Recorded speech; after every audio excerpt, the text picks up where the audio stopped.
Dengan sebab tu kita yang hari ni Nabi ajak, selalu saya sebut, dan kaifiat itu sangatlah mujarab dengan izin Allah dan kehendak Allah untuk umat akhir zaman ni, khususnya untuk mendepani 1001 jenis fitnah. Ni fitnah ni macam-macam fitnah. Pekerjaan jadi fitnah, wanita jadi fitnah, harta jadi fitnah, handphone jadi fitnah, TV jadi fitnah, semua fitnah. Maka Nabi ajak untuk umat akhir zaman ni, bacaan 10 ayat pertama dari surah Kahfi dan 10 ayat terakhir surah Kahfi. Ni sebelum saya lupa ni, tuan-tuan ajaklah ahli keluarga pakat buat.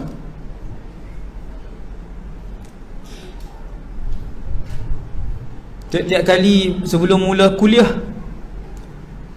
saya didesak, saya mendapat desakan, bukan orang, dalam hati, untuk baca surah Kahfi.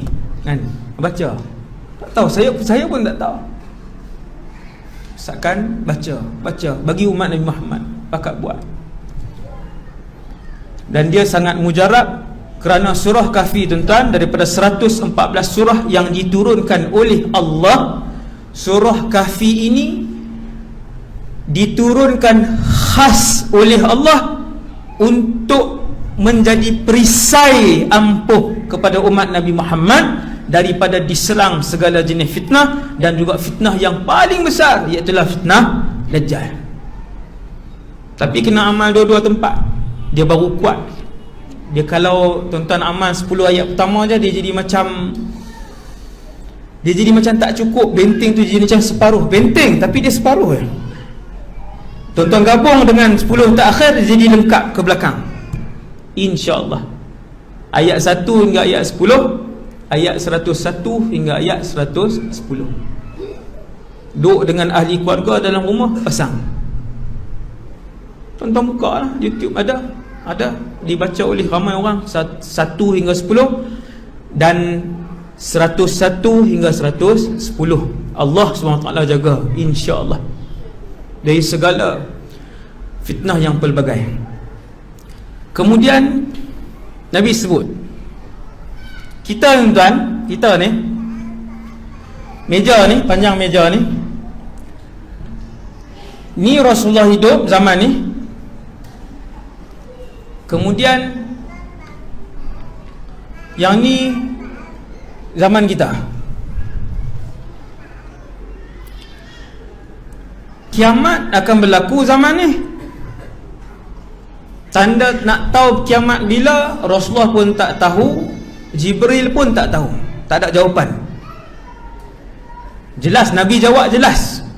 Ketika Jibril datang tanya, wahai Muhammad, mata sa'ah, kiamat ni bila?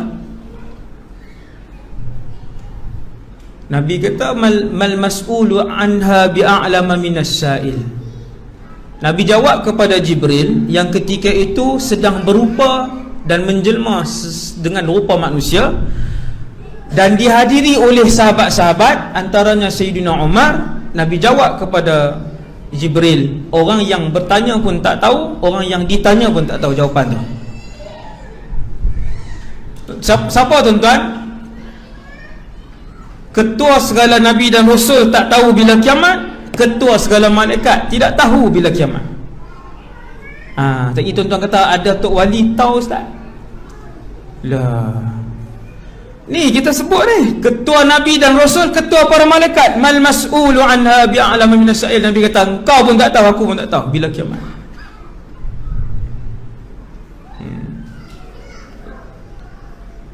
Tuan-tuan, hati-hati tarikat pun banyak ni yang sesat-sesat ni. Dia mula-mula muncul kan, dia claim tok guru dia tahu, habis. Hati-hati, sangat banyak. Tu tajuk khas tu, no? Tu tajuk khusus tu. Kalau tajuk kumpulan-kumpulan sesat tu, yang sangat banyak tuan. Saya pun bukan pernah menyertai, Saya kata menyertai kata patutlah kata. Bukan menyertai, pernah menyiasatlah beberapa secara serius. Memang dahsyat.